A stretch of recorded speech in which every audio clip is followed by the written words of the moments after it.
오늘 말씀은 로마서 10장 1절부터 13절입니다.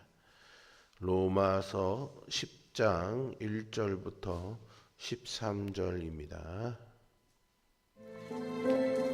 형제들아, 내 마음에 원하는 바와 하나님께 구하는 바는 이스라엘을 위함이니 곧 그들로 구원을 받게 함이라. 내가 증언하노니 그들이 하나님께 열심히 있으나 올바른 지식을 따른 것이 아니니라. 하나님의 의를 모르고 자기 의를 세우려고 힘써 하나님의 의에 복종하지 아니하였느니라. 그리스도는 모든 믿는 자에게 의를 이루기 위하여 율법의 마침이 되시니라. 모세가 기록하되 율법으로 말미암는 의를 행하는 사람은 그 의로 살리라 하였거니와 믿음으로 말미암는 의는 이같이 말하되 내 마음에 누가 하늘에 올라가겠느냐 하지 말라 하니 올라가겠느냐 함은 그리스도를 모셔 내리려는 것이요 혹은 누가 무저갱에 내려가겠느냐 하지 말라 하니 내려가겠느냐 함은 그리스도를 죽은 자 가운데서 모셔 올리려는 것이라. 그러면 무엇을 말하느냐? 말씀이 내게 가까워 내 입에 있으며 내 마음에 있다 하였으니 곧 우리가 전파하는 믿음의 말씀이라. 내가 만일 내 입으로 예수를 주로 시인하며 또 하나님께서 그를 죽은 자 가운데서 살리신 것을 내 마음에 믿으면 구원을 받으리라. 사람이 마음으로 믿어 의에 이르고 입으로 시인하여 구원에 이르느니라. 성경에 이르되 누구든지 그를 믿는 자는 부끄러움을 당하지 아니하리라 하니 유대인이나 헬라인이나 차별이 없습니다. 한 분이신 주께서 모든 사람의 주가 되사 그를 부르는 모든 사람에게 부유하시도다. 누구든지 주의 이름을 부르는 자는 구원을 받으리라. 아멘. 누군가를 사랑하면 자연스럽게 하루 종일 그 사람을 생각하게 됩니다. 어디에서 뭘 하고 있을까? 내 생각을 하고 있지는 않을까? 무작정 찾아가 볼까? 등등 이런 생각으로 하루를 보내게 되지요. 사랑은 상대방을 향한 관심으로 시작해서 행동으로 이어집니다. 오늘 본문에서 사도 바울은 유대 형제들을 향한 사랑의 마음으로 말씀을 시작합니다. 그는 율법의 행위로 의를 얻으려는 유대인의 헛된 삶을 안타까워하며 오직 믿음으로 의에 이른다는 진리를 전합니다. 오늘 본문은 우리에게 율법의 행위가 아닌 믿음으로 주어지는 하나님의 의에 대해 가르쳐 줍니다. 그렇다면 성도가 경계해야 할 율법의 행위와 지켜야 할 믿음의 모습은 무엇일까요? 첫째로 그리스도를 향하지 않는 열심은 버려야 합니다. 바울은 이방인 그리스도인들에게 자신이 이스라엘의 구원을 염원한다고 이야기합니다. 바울은 이미 자기가 이방인의 사도라는 사실을 여러 서신서를 통해서 밝혔습니다. 갈라디아에서 보듯이 그는 이방인들을 보호하기 위해 유대인과 치열하게 싸우기도 했습니다. 골로새서와 빌립보서에서는 율법으로 성도를 미혹하는 할례파를 경계하라고 경고하기도 했죠. 디모데 전후서와 같은 목회 서신에서도 족보와 율법으로 문제를 일으키는 자들을 질책하여 잘못된 가르침을 바로잡으라고 명하기도 합니다.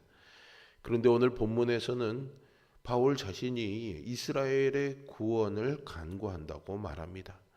바울은 동족인 이스라엘을 포기하지도 않았고요.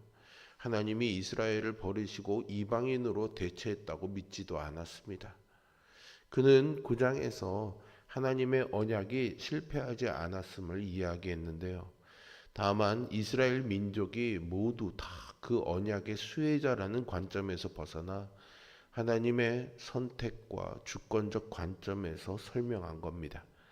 그의 주장은 이스라엘이라고 다 구원받는 것이 아니라 하나님의 주권적 선택으로 남은 자들이 언약 백성이라는 거죠.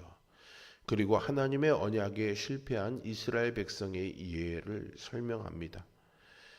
유대인들에게는요, 하나님을 향한 열심이 있었습니다. 그 열심이 유대인들의 경건을 특징짓는 요소이기도 했는데요. 하지만 그들의 열심은 말씀에 대한 올바른 이해로 말미암은 자발적 실천이 아닌 자신들의 의로움을 드러내기 위한 도구일 뿐이었습니다. 하나님의 영광이 아닌 자기 의를 세우려고 했던 이스라엘은 오히려 하나님의 은혜에서 멀어지게 되었습니다. 율법은 본래 하나님의 마음과 계획을 가르치는 통로였지만 이스라엘은 율법을 사람의 공로를 통해 의를 쌓는 수단으로 오용했습니다. 그래서 바울은 4절에서 새로운 의의 기준을 제시하죠. 그리스도께서 모든 믿는 자의 의를 이루시기 위해 율법의 마침이 되셨다는 겁니다. 율법의 마침은 목표의 완성으로 이해하면 되겠습니다.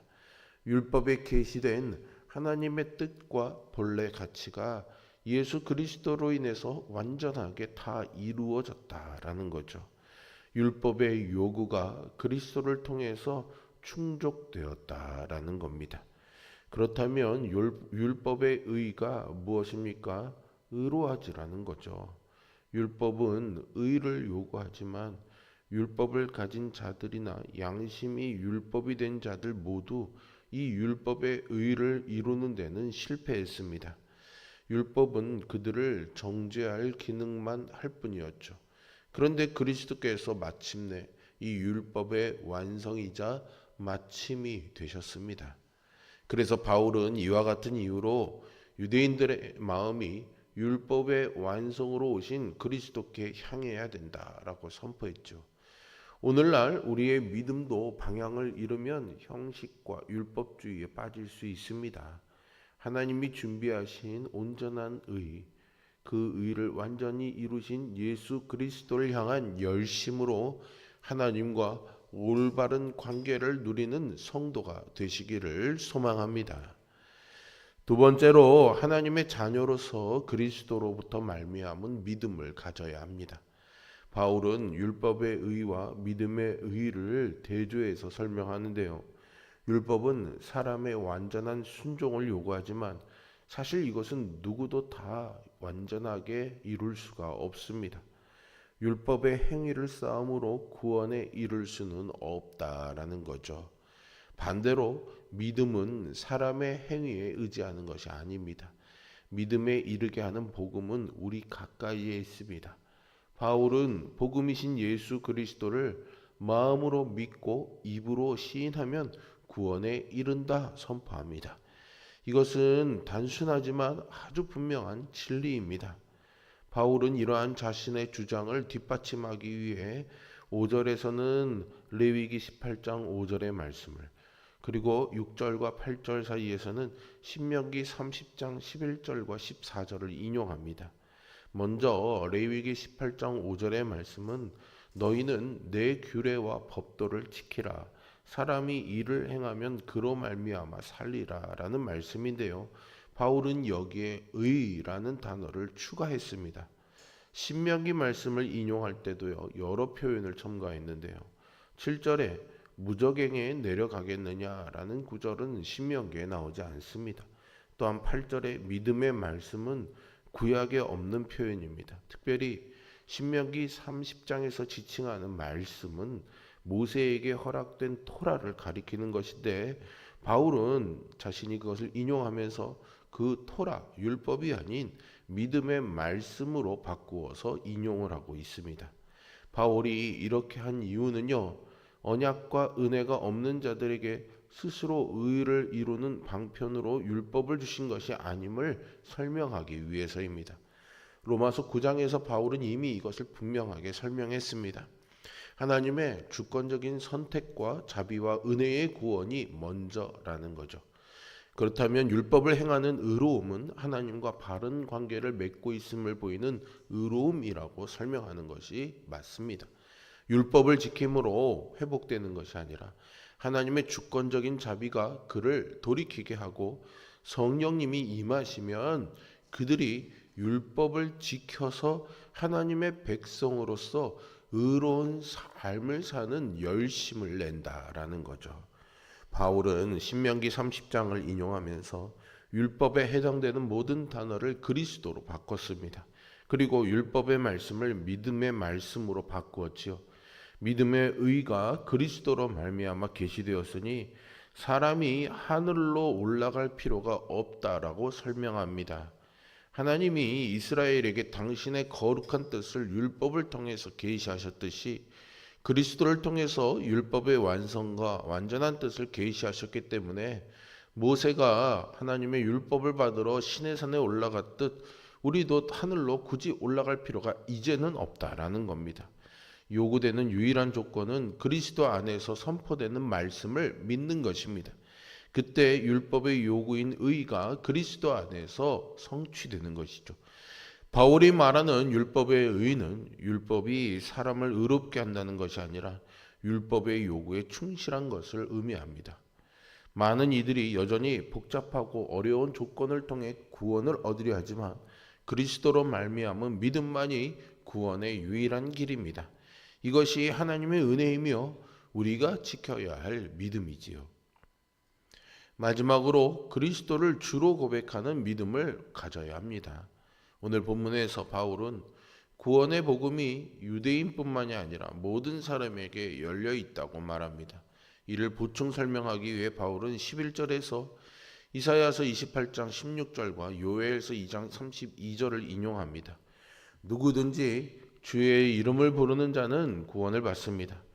여기에서도 바울은 이사야서에서 없는 누구든지라는 말을 덧붙임으로 구원의 선물이 그리스도를 믿는 모든 사람에게 주어진다는 사실을 강력하게 주장합니다. 이는 하나님 앞에서 어떤 차별도 없다는 복음의 보편성을 선언한 것이죠. 하나님은 유대인에게나 이방인에게나 동일한 하나님이시고요. 그분께 나오는 모든 사람에게 풍성한 은혜를 베푸십니다. 구원은 예수 그리스도를 주로 시인하고 그리스도의 부활을 믿는 믿음에 달려 있습니다. 이 믿음은 단지 마음속의 동의가 아니라 모든 것을 믿고 주님께 맡기고 그분의 주권에 순종하는 삶의 고백이 이어집니다. 그리스도를 주로 고백하는 믿음의 삶의 모든 것을 하나님 앞에 온전히 드리는 우리 모두가 되기를 바랍니다. 주인 되신 예수 그리스도를 따른 삶을 통해서 복음이 주변 사람들에게 전해지기도 기대합니다. 여러분, 하나님이 우리에게 주신 구원의 길은 오직 믿음으로 의에 이르는 길입니다.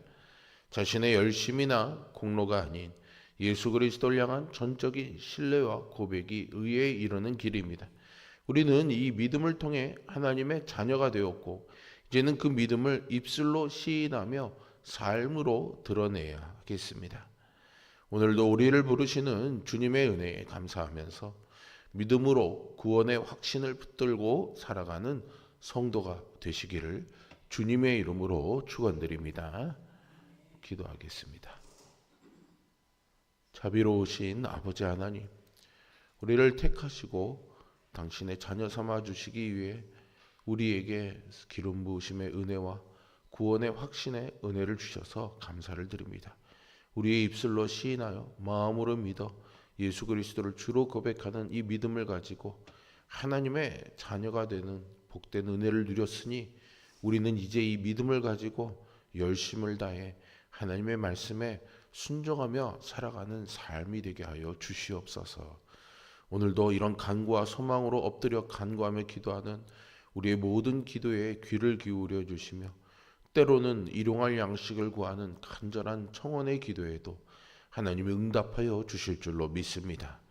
오늘도 이 기도의 간구에 응답하시는 하나님의 은총으로 살아가는 삶으로 우리를 인도하여 주옵소서. 예수 그리스도의 이름으로 기도합니다. 아멘.